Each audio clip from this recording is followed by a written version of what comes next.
প্রিয় ছাত্রছাত্রী বন্ধুরা, আসসালামু আলাইকুম। কমার্স ক্লাসরুমে স্বাগত জানাচ্ছি। আমি সোহেল রানা। আজ আমি আবারও আপনাদের সামনে হাজির হয়েছি নতুন একটি ভিডিও নিয়ে। আমার আজকের ভিডিওর বিষয় হলো প্রিন্সিপালস অফ অ্যাকাউন্টিং।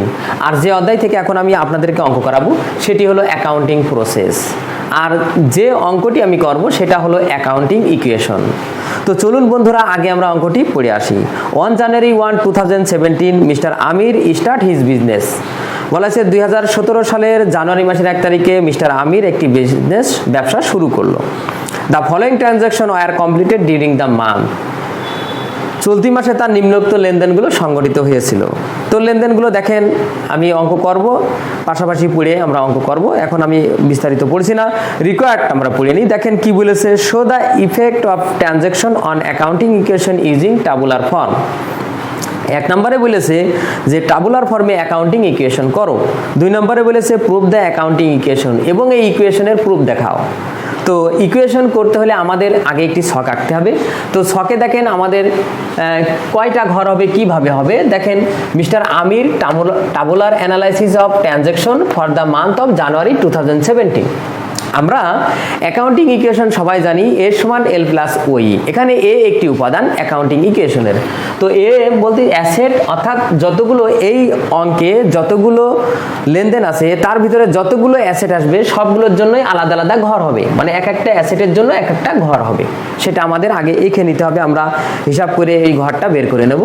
এরপরে দেখেন আমাদের এল লায়াবিলিটিস যতগুলো আসবে ততগুলো ঘর হবে। তো দেখেন এখানে আমাদের একটি লায়াবিলিটিস আছে অ্যাকাউন্টস পেবল, আরেকটি কি অনার্স ইকুইটি।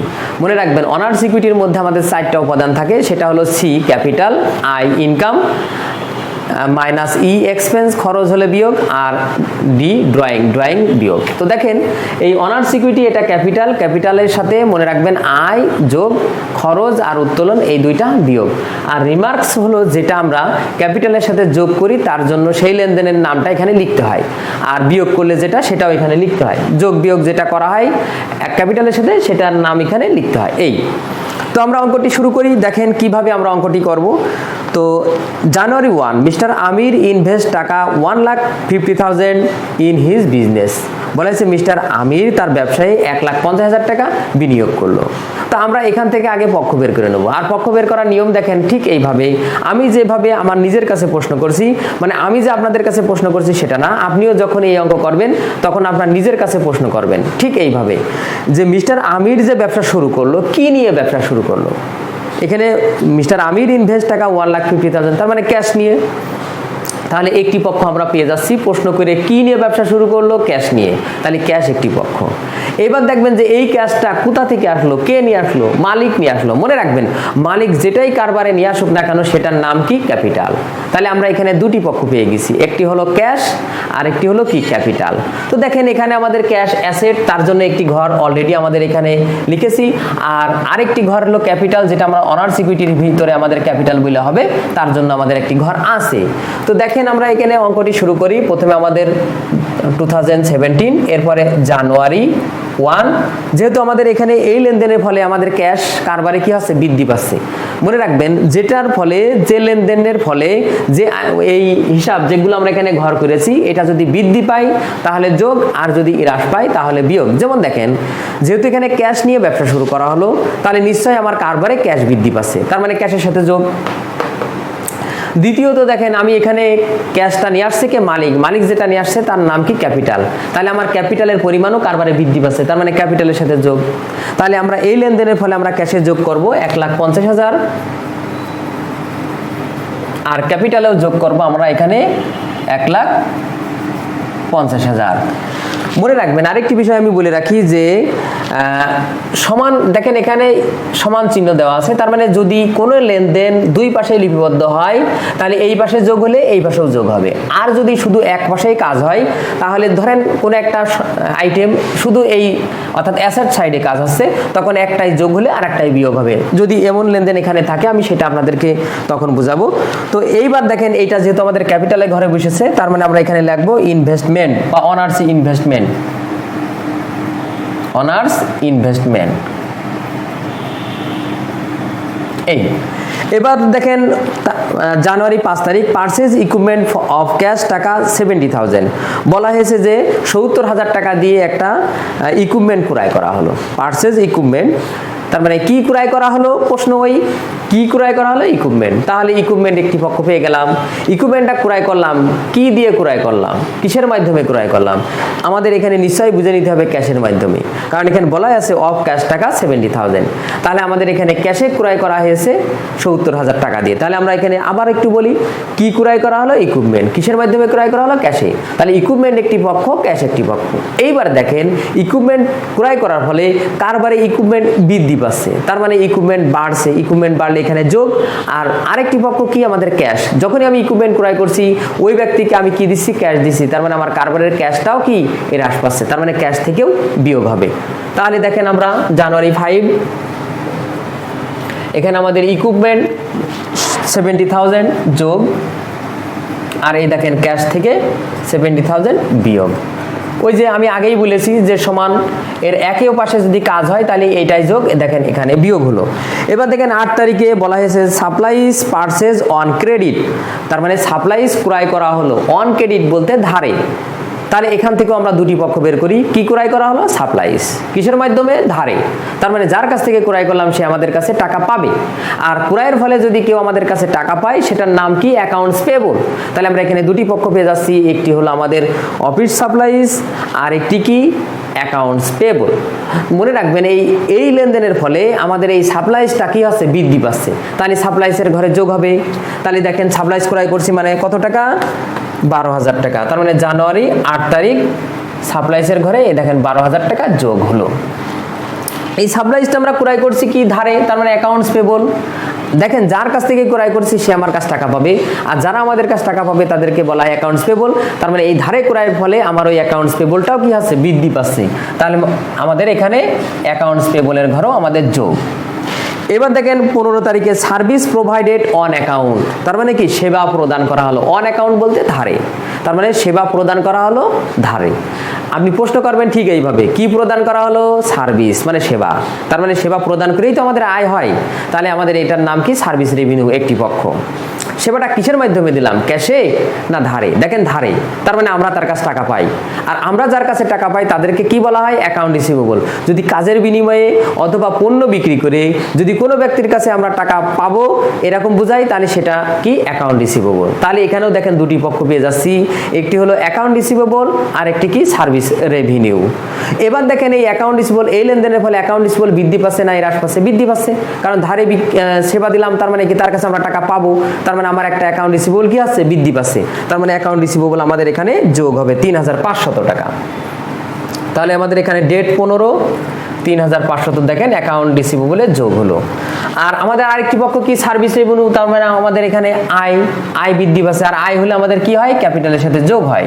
তাহলে দেখেন আমাদের 3,500 আমরা এখানে ক্যাপিটালের সাথে যোগ করলাম, আর আমরা এটা ব্যাখ্যায় লাগবো সার্ভিস রেভিনিউ, সার্ভিস রেভিনিউ। এবার দেখেন আমাদের 20 তারিখে বলা হয়েছে যে রেন্ট পেইড ইন ক্যাশ টাকা 1,500, বলা হয়েছে রেন্ট প্রদান করা হলো 1,500 টাকা, আর এন্ড স্যালারি টাকা 2,500 এবং স্যালারিজ প্রদান করা হলো 2,500 টাকা। দুইটা লেনদেন আমরা একসাথেও করতে পারি আবার আলাদাও করতে পারি, কারণ দুইটাই এখানে খরচ। তার মানে রেন্ট মানে ভাড়া প্রদান করা হলো এবং বেতন প্রদান করা হলো। তাহলে আমরা যদি বলি কি প্রদান করা হলো, রেন্ট এবং স্যালারি, তাহলে দুটি পক্ষ একসাথে আমরা একটা খরচ ধরি। তার মানে রেন্ট প্রদান করা হলো কিসের মাধ্যমে, নিশ্চয় ক্যাশে। তাহলে আমরা জানি যে আমাদের যদি কোনো খরচের পক্ষ আসে তাহলে সেটা ক্যাপিটাল থেকে কি হয়, বিয়োগ হয়। তাহলে রেন্ট আর স্যালারির জন্য একসাথে আমরা ক্যাপিটাল থেকে বিয়োগ করব, আর আরেকটি পক্ষ আমাদের আসছে কি, ক্যাশ, যেহেতু আমরা রেন্ট আর স্যালারিটা ক্যাশে প্রদান করছি। তাহলে এই দুইটা যোগ করে আমরা একসাথে ক্যাশ থেকে কি করব, বাদ দেব। আমরা এটা যদি আলাদা করি তাও হবে, কোনো সমস্যা নেই। তাহলে দেখেন আমরা এবার এটা কয় তারিখ, আমাদের এটা 20 তারিখ। তাহলে আমরা এখানে লিখি 20 তারিখ। দেখেন ক্যাশ থেকে আমাদের হ্রাস পাচ্ছে 1,500 টাকা, আবার দেখেন স্যালারিজ বাবদ হ্রাস পাচ্ছে আমাদের 2,500 টাকা, আর এই দুইটাই আমাদের একবারে ক্যাপিটাল থেকে বিয়োগ হবে, 1,500 আর 2,500। আর এখানে আমরা লিখব rent and salary rent and salary expense বা পেইড যাই লেখেন এক্সপেন্স সংক্ষেপে লিখি। এবার দেখেন 20 তারিখ শেষ, এবার আমরা চলে যাই 24 তারিখে, যে cash paid two accounts payable, মানে অ্যাকাউন্টস পেবলকে পরিশোধ করা হলো। তাহলে আমাদের আবারও সেই একই প্রশ্ন, অ্যাকাউন্টস পেবলকে পরিশোধ করা হলো। তাহলে নিজের কাছে প্রশ্ন করেন, কাকে পরিশোধ করা হলো? অ্যাকাউন্টস পেবলকে। কি পরিশোধ করা হলো? তার পাওনা টাকা কিসের মাধ্যমে? নিশ্চয় নগদে। তাহলে আমরা আরেকটি পক্ষ পেয়ে গেলাম, ক্যাশ। তার মানে আমাদের একটা হলো অ্যাকাউন্টস পেবল, আর একটি কি? ক্যাশ। এবার দেখবো যে এই লেনদেনের ফলে আমার অ্যাকাউন্টস পেবলকে যেহেতু পরিশোধ করা হচ্ছে, তার মানে আমার অ্যাকাউন্টস পেবল কি? হ্রাস পাচ্ছে। তাহলে অ্যাকাউন্টস পেবল থেকে বিয়োগ। আর যেহেতু ক্যাশে পেমেন্ট করছি, তাহলে আমার ক্যাশ থেকেও কি আছে? হ্রাস পাচ্ছে। ক্যাশ থেকেও বিয়োগ। টাকা কত? 5000। তাহলে দেখেন আমরা 24 জানুয়ারি 24 আমাদের ক্যাশ থেকে বিয়োগ হচ্ছে 5000। ঠিক আমাদের অ্যাকাউন্টস পেবল থেকেও আমাদের 5000 টাকা বিয়োগ হচ্ছে। এটা। এবার দেখেন 27 তারিখ, cash received from account receivable. Account রিসিভেবলের কাছ থেকে কি পাওয়া গেল? তাহলে আবার ওই একই প্রশ্ন, কার কাছ থেকে পাওয়া গেল? অ্যাকাউন্ট রিসিভেবলের কাছ থেকে। কি পেলাম? নিশ্চয়ই তার কাছে যা পেতাম তাই পেলাম, মানে টাকা পেতাম। তাহলে সেই টাকাটা এখন পেলাম, তার মানে আরেকটি পক্ষ নিশ্চয়ই ক্যাশ। তাহলে আমাদের এখানেও দুটি পক্ষ, একটি হলো ক্যাশ, আরেকটি হলো কি? Account receivable. তাহলে এইবার দেখতে হবে এই ক্যাশ আমার বৃদ্ধি পাচ্ছে না হ্রাস পাচ্ছে? যেহেতু অ্যাকাউন্ট রিসিভেবলের কাছ থেকে ক্যাশ পাচ্ছি, তার মানে আমার কারবারে ক্যাশ বৃদ্ধি পাচ্ছে, যোগ। আর অ্যাকাউন্ট রিসিভেবলের কাছ থেকে যেহেতু আমি টাকা পেয়ে যাচ্ছি, তার মানে আমার অ্যাকাউন্ট রিসিভেবল কি আছে? হ্রাস পাচ্ছে। তাহলে অ্যাকাউন্ট রিসিভেবল থেকে কি হবে? বিয়োগ। তাহলে আমাদের এখানে ক্যাশে যোগ আর অ্যাকাউন্ট রিসিভেবল থেকে বিয়োগ 1500 টাকা। তাহলে জানুয়ারি 27 ক্যাশে আমাদের যোগ হবে 1500, আর অ্যাকাউন্ট রিসিভেবলের সাথে আমাদের বিয়োগ হবে 1500। এই। এবার দেখেন আমাদের বলা হয়েছে ক্যাশ উইথড্রন বাই ওনার। ওনার বলতে মালিক, মালিক তিনি উত্তোলন করলো, নিশ্চয় তার নিজের প্রয়োজনে। তাহলে এখানে আমাদের দুটি পক্ষ আসছে, একটি হলো কি? ড্রয়িং। মনে রাখবেন, মালিক কারবার থেকে যাই তার ব্যক্তিগত প্রয়োজনে নিয়ে যাক না কেন, তার নাম কি? ড্রয়িং। তাহলে ড্রয়িং একটি পক্ষ, আর কি তিনি উত্তোলন করে নিয়ে যাচ্ছে? ক্যাশ। তাহলে আরেকটি পক্ষ কি? নিশ্চয় ক্যাশ। তাহলে দুটি পক্ষ পেয়ে গেলাম, একটা হলো ড্রয়িং, আরেকটি কি? ক্যাশ। এবার দেখবো এই লেনদেনের ফলে আমার ড্রয়িং হলে কি হয়? আমার ক্যাপিটাল হ্রাস পায়, তাহলে ক্যাপিটাল থেকে বিয়োগ। আর যেহেতু আমি ক্যাশ উত্তোলন করছি, কারবার থেকে ক্যাশ হ্রাস পাচ্ছে, তাহলে ক্যাশ থেকেও কি? বিয়োগ। তাহলে দেখেন আমরা ড্রয়িং থেকেও বিয়োগ করব, ক্যাশ থেকেও বিয়োগ করব। তারিখ 30।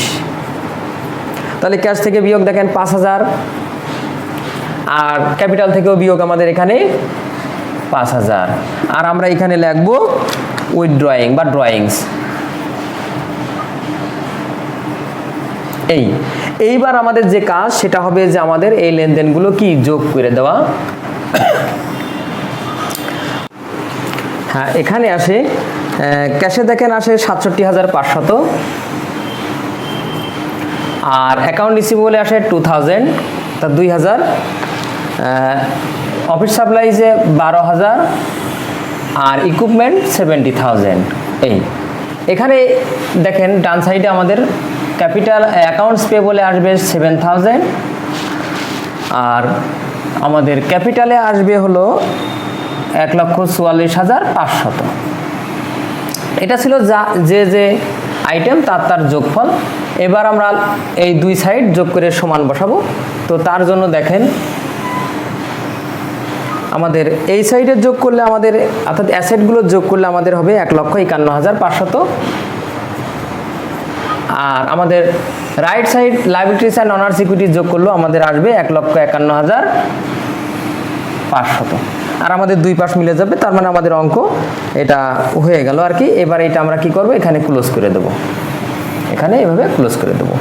এবার দেখেন আমাদের 2 নম্বরে যেটা চেয়েছে সেটা হলো প্রুভ দ্য অ্যাকাউন্টিং ইকুয়েশন। তো আমি ইকুয়েশনটা এখানেই করি। দেখেন এটা একটু মুছে দিই, যদিও জায়গা কম এখানে ধরে যাবে। তো ইকুয়েশনটা দেখেন আমরা এখানে প্রথমে লিখি উই নো এ সমান এল প্লাস ও ই। তো দেখেন এতে আমার কি কি আছে? এখানে এ যে আইটেমগুলো আছে সেগুলো আমরা এখানে আগে লিখে নেব। এতে ক্যাশ আছে, প্লাস অ্যাকাউন্ট রিসিভেবল আছে, অ্যাকাউন্ট রিসিভেবল। এরপর আছে আমাদের সাপ্লাইজ, আমরা সাপ্লাইজ লিখব। আর আছে আমাদের ইকুইপমেন্ট, আমরা ইকুইপমেন্ট লিখব। আর সমান সমানের ডান পাশে আমাদের আছে অ্যাকাউন্টস পেয়েবল, আমরা অ্যাকাউন্টস পেয়েবল লিখব। আর অনার্স ইকুইটি আমরা লিখবো অনার্স ইকুইটি, আমি সংক্ষেপে লিখি। তো দেখেন এবার যার যার টাকা আমরা একটু লিখে দিই। দেখেন ক্যাশে ছিল আমাদের 67,500, লিখলাম 67,500। আমাদের অ্যাকাউন্ট রিসিভেবল ছিল 2,000 লিখলাম। অফিস সাপ্লাই ছিল 12,000 লিখলাম। আর দেখেন আমাদের ইকুইপমেন্ট ছিল 70,000, সেটাও লিখলাম। আর সমান সমানের ডান সাইডে দেখেন আমাদের অ্যাকাউন্টস পেয়েবল আছে 7,000 যোগ আমাদের ক্যাপিটাল আছে অর্থাৎ অনার্স ইকুইটি আছে 1,44,500। এবার দেখেন আমরা বাম সাইড টোটালে যোগ করলে আমাদের হয় 1,51,500, আর ডান সাইডে আমাদের যোগ করলে হবে 1,51,500। অর্থাৎ অ্যাকাউন্টিং ইকুয়েশনে যে দুইটা সাইড মিলে গেল সেটাই আমাদের প্রমাণ করতে বলা হয়েছে। তার এইটাই আমরা এখানে লিখবো প্রুফড, প্রমাণিত। তো ছাত্রছাত্রী বন্ধুরা, আজ এ পর্যন্তই। আমার ভিডিওটি কেমন হলো অবশ্যই কমেন্ট করে জানাবেন। যদি ভিডিওটি ভালো লেগে থাকে অবশ্যই ভিডিওতে একটি লাইক দেবেন। এছাড়াও অন্যান্য বন্ধুদের দেখার সুযোগ করার জন্য অবশ্যই ভিডিওটি শেয়ার করবেন। আর আমার চ্যানেলে আপনি নতুন হয়ে থাকলে অবশ্যই আমার চ্যানেলটি সাবস্ক্রাইব করবেন। ধন্যবাদ, আল্লাহ হাফেজ।